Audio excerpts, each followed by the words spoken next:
Hello there everybody, it is me Leo, and welcome back to another Stardew Valley Legacy speed build. So today we're working on the house on 1 Willow Lane. So this is where the character Sam lives with his little brother Vincent and their parents Jodi and Kent. So when you first move into Stardew Valley, Kent is away serving at the military. But he eventually moves back in once you've reached your second year living in the valley. Meanwhile, in Kent's absence, his wife is pretty much the one running the show, taking care of their household, and pretty much looking after their 2 kids. I haven't really gotten to know Jodi that much, but from what I know, she is best friends with Caroline. I've also had conversations with Jodi, if I remember correctly, where she tells my character how much she likes to shop at Joja Mart because apparently it's a lot more cheaper, which I find incredibly ironic because apparently she's supposed to be best friends with Caroline, yet she chooses to shop at the store that is in direct competition with the store that Caroline owns. So I thought that was a really interesting character development for both of them. But moving on to Sam. Sam is one of the bachelors in Stardew Valley. He is a little bit more of the rebellious side. He's really good friends with Sebastian, another bachelor, and Abigail, which is another bachelorette. But he likes music. He has a band, actually. He plays at a band, and he also likes to skateboard as well. And then finally, Vincent is one of the only 2 children in the entire Pelican Town. Obviously he is incredibly close with the other child, which is Jazz, and yeah, he's, I think, based on what I remember from his character, I'm gonna say that he likes nature, or he's like incredibly curious. He's also pretty impatient as well.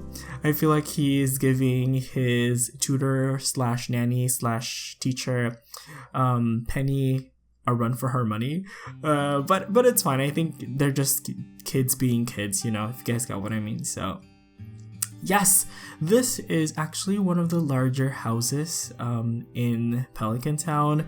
It has a total of 3 bedrooms and 2 bathrooms actually, so it's a pretty substantial home, if I do say so myself.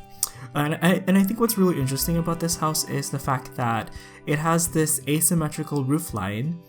But other than that, I think that, you know, aside from the color, it looks really similar to a couple other houses in Pelican Town, specifically the house on One River Road, which is where Alex lives, and also it kind of looks really similar to the Mayor's Manor as well. But of course, what's really special about this house is the fact that during the summertime, it actually has these very beautiful flowering vines creeping on over in the front wall. And I feel like out of all of the houses in Pelican Town, this is the one that really changes a lot over the seasons. It also has an anchor like in front as well. Actually, no, it's not an anchor, it's like a steering wheel for the boat, which, you know, which implies to me that maybe Kent might be in the Navy. I don't know, because they say that he's in the military, but we don't really know like which specifically. 'Cause military, I think he's like ground-based. I really don't know. I'm not really an expert on this, but it's there. The vines only come out during the summertime, I believe, but you know, I just put them there because it's just way too iconic for me not to include. Because for this series of builds, I try to go for like how the houses look in the springtime, unless there's like a particular detail that I really liked from another season. And I think one really good example about is, in case you guys haven't seen it yet, is the thing I did in the Mayor's Manor. There's like a little flag hanging from one of the front roof pieces, and that flag only comes out during the summertime, so I decided to just put it anyway. But yeah, overall I think so far so good. Like, I'm really happy with all of the houses that I've done so far.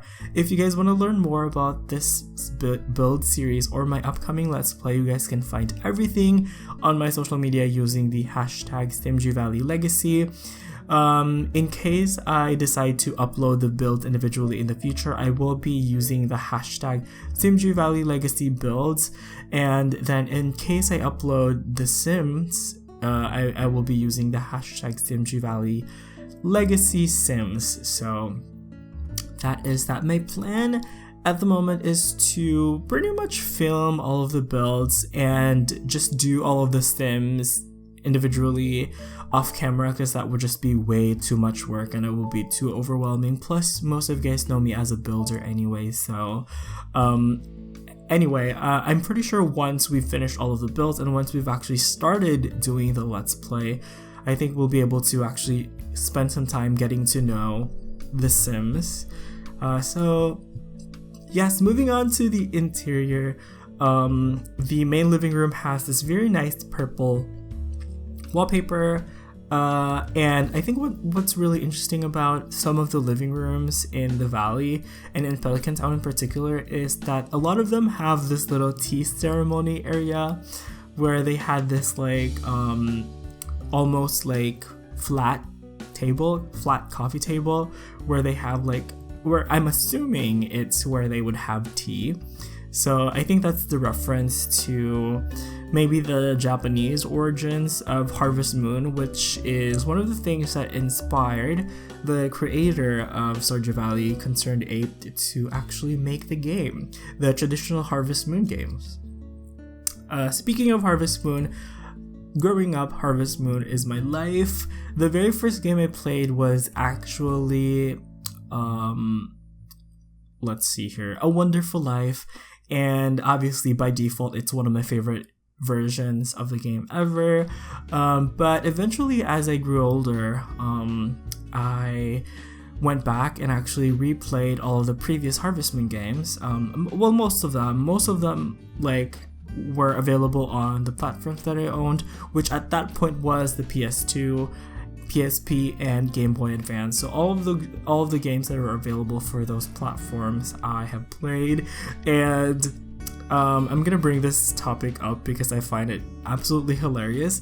But a couple of years ago, I actually had a Harvest Moon series that didn't quite finish, unfortunately, because I felt like nobody really cared enough to warrant me finishing the series on the channel, even though I would have loved to finish it. But I was just like, you know what, I'm just gonna play this game on my own. So that's what I did. I actually played it on my own. I continued playing it, of course in separate save files, because if I do decide to go back and finish that Let's Play in the future, I will be able to do so if I preserve all the different save files that I've used. So yeah, that's just a little tidbit of history that I wanted to share with you guys. Anyway, so moving on. The kitchen, once again, it's pretty simple. Nothing too crazy. It's quite spacious as well, with its wood paneling wallpaper and its like blue and white checkerboard pattern flooring. There's also this really long hallway over here, so what I did is just copied what they had in Stardew Valley, which is basically like a bunch of paintings clustered together. Once again, I'm going for a lot of screen accuracy for this series, so that's just, I kind of went with like, you know, what they had in the game itself, in Stardew Valley itself, and I just tried my best to replicate like all the different furnishings that they also had over there. So right now we're working on Jodi and Kent's bedroom, which is pretty much done at this point. So yeah. that's that. It's pretty simple, pretty neutral. It has blue wallpaper and a lot of brown furniture, but this is definitely one of the more interesting rooms, I have to say. So this is Sam's bedroom right here, and Sam is a musician. When you actually spend the time getting to know him, he will actually take you in one event to one of his musical concerts. I think that's one of the things where you can actually go out of Stardew Valley and go to the city. You know, just to give you guys a little bit of an idea on his character. Like I said, he's very rebellious. You can find him many times. Well, I don't even know why. Like, what am I saying? You can find him a lot of times playing at the arcade, hanging out with Abigail and his good friend Alex. Oh no, he's not good friends with Alex. His good friend Sebastian, I mean. So yeah, those three are the ones that I always find hanging out at the arcade, at the Stardrop Saloon. So yeah, I really haven't gotten to know Sam that much, to be honest, but I think I've seen like some cutscenes involving him or whatever. But yeah, his bedroom has some musical instruments, some guitars, a piano, and a drum set, but we don't have a drum set in The Sims 4, so I just went with like a DJ booth instead, which I thought was just as good. I thought that Sam would probably want one of these anyway, so in the absence of a drum set, I just gave him a DJ booth. And then over here is Vincent's bedroom. So Vincent's bedroom actually has like a secret thing hidden inside of it. It's a small bedroom, but it's actually one of the things where you can get one of those like mysterious statues, because inside his bedroom there is like a little treasure chest, and then I think when you give it like, I think duck mayonnaise or something, I don't know, it's one of those things, but when you put something inside of it, it'll give you like a reward, which is like one of the weird mysterious statues and stuff. I've never really collected it, but I've just read it. I've seen some people do it. I've seen like some videos online and stuff. But yeah, just to make his room interesting, I actually put like one of those experimenting tables and stuff. So well, it's not an experimenting table, it's like an experiment, classroom experiment or something, I don't know. But moving on, we're working on the bathrooms. I feel like this is the first build we've done so far that actually has multiple full bathrooms. If I remember correctly, I only did another build that has over one bathroom, and that was the clinic, Harvey's clinic, and that one had 1.5 bathrooms, but this one has 2 full bathrooms.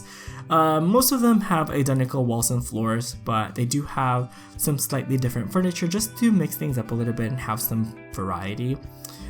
So yeah, nothing too crazy, but I was really happy with how everything came together in the end. This is definitely one of the more challenging aspects of recreating all of the houses and locations in Stardew Valley, is because I don't know what they were thinking, but they really didn't bother including bathrooms in Stardew Valley. So of course I had to make everything functional for this one, and you know, that involved me actually putting bathrooms in the houses. So I think at this point most of the interior is done already, so it is pretty much about time for us to bring back the nacho colored ground texture terrain paint.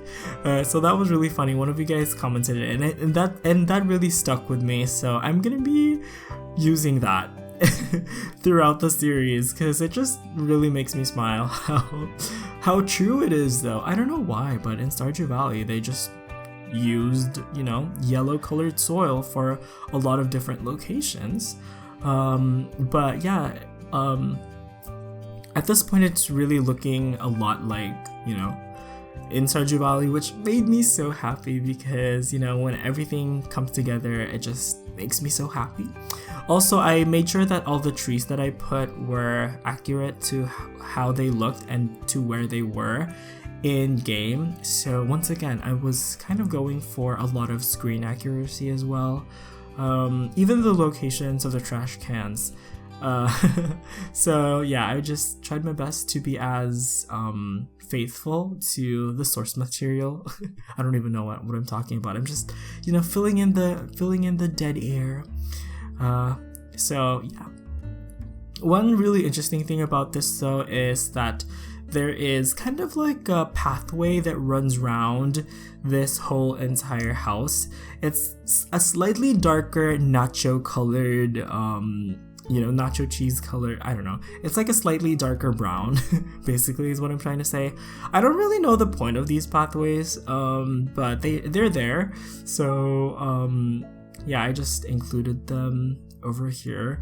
Now that I think about it, I feel like the farmhouse has like a little pathway as well. So I think I might actually go into the farmhouse and, you know, edit that to have like that little darker earth pathway. But if you guys notice any anomalies or anything that I should probably include, please let me know in the comments below, because I really take it to heart.